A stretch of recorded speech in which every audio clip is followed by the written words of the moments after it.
Hello guys, welcome home maker zone. இன்றைக்கி தையலும் கதையும்ல அடுத்த கதை தான் கேட்க போகிறோம். இதுக்கு முன்னாடி என் கதைகள் கேட்கலன்னா கேளுங்க.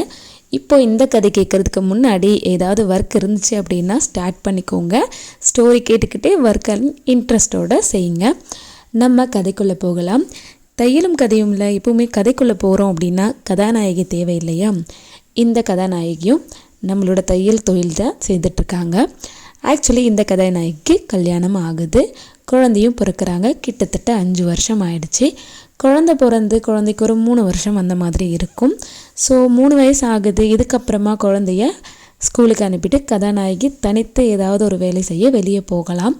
இது வரைக்கும் வீட்டை விட்டு வெளியே போகாமல் என்ன செய்யலாம்னு யோசித்து சூஸ் பண்ண ஒரு தொழில் தான் தையல் தொழில். அதில் ஊருக்குள்ளவே ஸ்டிச் பண்ணி கொடுத்து நல்லாவே தைச்சிட்டு இருந்தாங்க. ஓரளவுக்கு பேரும் இருந்துச்சு. ஸோ ஹாப்பியாகவே ஸ்டிச் பண்ணிகிட்டு இருந்தாங்க. ஆனால் கதாநாயகிக்கு ஒரு ஆசை, இந்த லெவல்லேருந்து அடுத்த லெவலுக்கு போகணும்னு. யாராக இருந்தாலும் ஒரு லெவல்லே இருக்கணும்னு ஆசைப்பட மாட்டோம் இல்லையா? அடுத்த லெவல் போகிறது தானே ஆசைப்படுவோம். அதே போல் தான் கதாநாயகி ஆசைப்பட்டு ஒரு முடிவு எடுத்தாங்க. என்ன முடிவு அப்படின்னா, பாப்பாவை ஸ்கூலுக்கு போட்டுடுறோம், நெக்ஸ்ட் நம்ம ஒரு ஷாப் ஓப்பன் பண்ணுறோம் அப்படின்னு ஒரு முடிவு பண்ணாங்க. டெய்லரிங்கில் நிறைய பேர் ஷாப் ஓப்பன் பண்ணுறதுக்கான மைண்ட் செட்டில் இருப்பீங்க. அவங்களுக்கும் இந்த மாதிரி தோணுறது ஒன்றும் தப்பு கிடையாது. அதே போல் தான் கதாநாயகிக்கும் தோணுச்சு. அடுத்த ஸ்டெப் போகலான்னு சொல்லி ஒரு ஷாப்பை ரெண்ட்டுக்கும் எடுத்தாங்க. இதுக்கு ரெண்ட் கொடுக்கவோ இல்லை அதை ரெடி பண்ணவோ கதாநாயகிட்ட எல்லா காசுமே இருந்துச்சு. காரணம் என்ன அப்படின்னா, ஊருக்குள்ளே அவங்க ஸ்டிச் பண்ணிட்டு இருந்தாங்க. ஆனால் இதில் பெரிய பிரச்சனை என்ன அப்படின்னா, ஊருக்குள்ளே ஷாப் போட முடியாது, சிட்டிக்குள்ளே தான் போட முடியும். அவங்க ஒரு சிட்டியை சூஸ் பண்ணி ஷாப்பும் போட்டுட்டாங்க.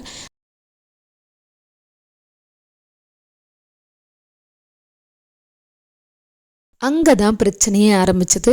ஊருக்குள்ளே தைக்கிறதும் ஷாப் எங்கே இருக்கோ அங்கே நமக்கு கஸ்டமர்ஸ் வர்றதுக்கும் டிஃப்ரெண்ட் இருக்கும் இல்லையா? அதே பிரச்சனை தான் அவளுக்கும். ஷாப்பை நல்லபடியாக எல்லா வேலையும் வீட்டில் முடிச்சுட்டு ஷாப்புக்கு போகிறதுக்காக, ஷாப்பை ஓப்பன் பண்ணுறதுக்காக ரெடி ஆகி போயிட்டாங்க. முதல் நாள் நல்லபடியாகவே ஷாப்பை ஓப்பன் பண்ணிட்டாங்க. ஷாப்புக்கு தேவையான அத்தனை பொருட்களும் உள்ளே இருக்குது. எல்லாமே புதுசாக வாங்கி போட்டுட்டாங்க.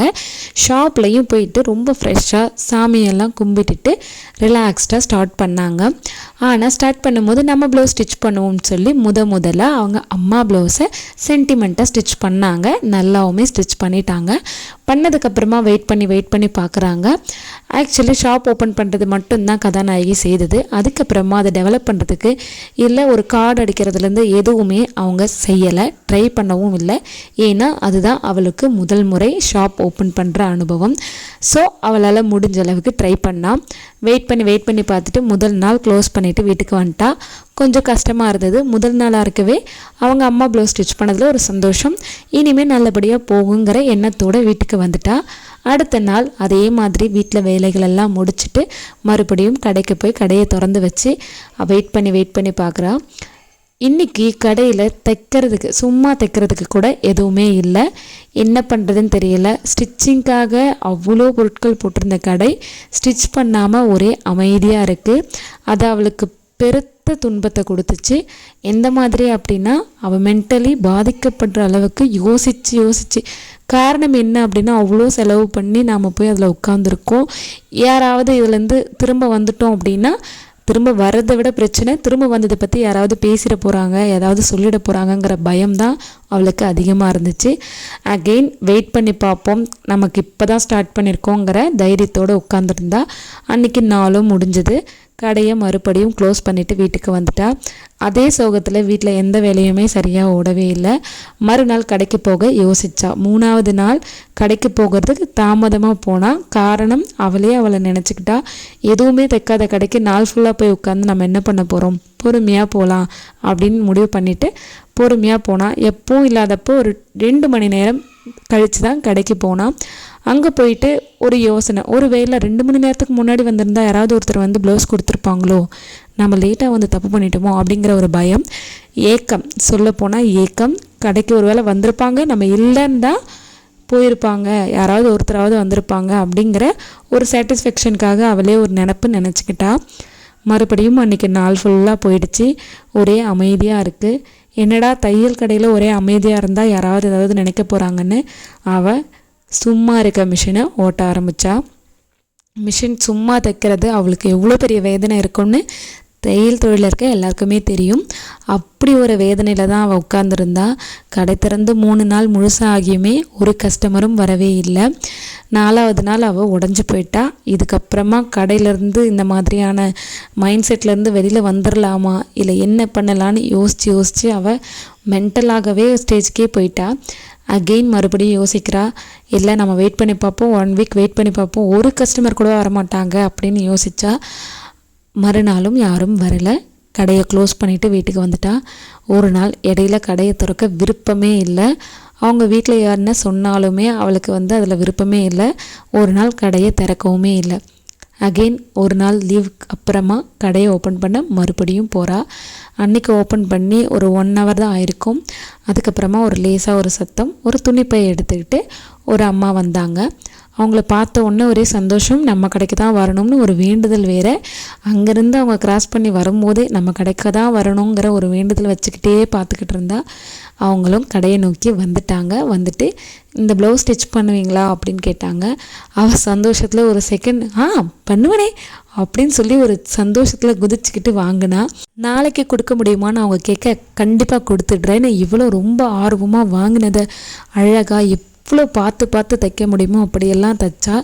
ஏன்னா அது அவளுக்கு முதல் ப்ளவுஸ். அது மட்டும் இல்லாமல் அவளோட முதல் முன்னேற்றம், அவளோட முதல் நம்பிக்கை. தைச்சி அழகாக அவங்களுக்கு கொடுத்தா. அவளோட முதல் ப்ளவுஸ் அதுதான். மறுநாள் அவங்களும் வந்தாங்க. ப்ளவுஸ் வாங்கிக்கிட்டு ட்ரை பண்ணி பார்த்துட்டு ரொம்ப சூப்பராக இருக்குன்ற ஒரு வார்த்தை சொன்னாங்க. இது வரைக்கும் ஊருக்குள்ளே அவள் தைக்கும்போது நிறைய பேர் அந்த வார்த்தை சொல்லி கேட்டிருக்கா. ஆனால் அதெல்லாம் அவளுக்கு அவ்வளோ பெரிய விஷயமா இருந்ததில்லை. ஆனால் இவங்க சொன்ன அந்த ஒரு வார்த்தை இப்போது அவளுக்கு அவ்வளோ பெரிய சந்தோஷத்தை கொடுத்துச்சு. காரணம் யார் சொல்கிறாங்கங்கிறத விட எந்த நிலமையில் இருக்கும்போது நமக்கு அந்த வார்த்தை கிடைக்குதுங்கிறது தான் அதோட முக்கியத்துவமே இருக்குது. அன்றைக்கே அவள் ஆரம்பித்தது ஒரு சின்ன நம்பிக்கையோடு ஆரம்பித்தா. இன்றைக்கி வரைக்கும் நல்லபடியாக அடுத்தடுத்து ஒரு ப்ளவுஸாக வர ஆரம்பித்தது. இந்த கதையில் அவள் ரொம்ப ஹாப்பியாக அடுத்த ஸ்டேஜை முன்னேறி போக ஆரம்பிச்சிட்டா. ஆனால் இதே மாதிரி எத்தனையோ டெய்லர் ட்ரை பண்ணிகிட்ருக்கீங்க, எவ்வளோ பேர் இதில் முயற்சி எடுத்துகிட்ருக்கீங்க.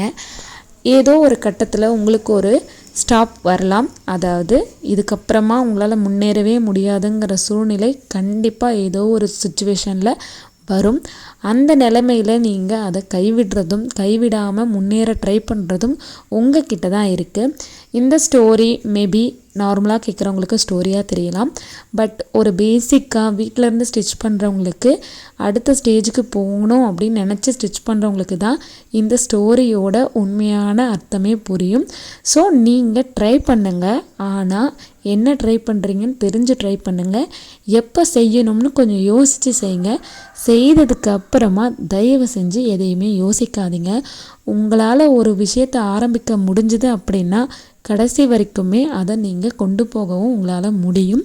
ஸோ நீங்கள் அதை நோக்கித்தான் யோசிக்கணுமே தவிர எடுத்ததை கை விடணுன்னோ இல்லை அதிலிருந்து பின்னோக்கி வரணும்னோ கொஞ்சம் கூட யோசிக்காதீங்க.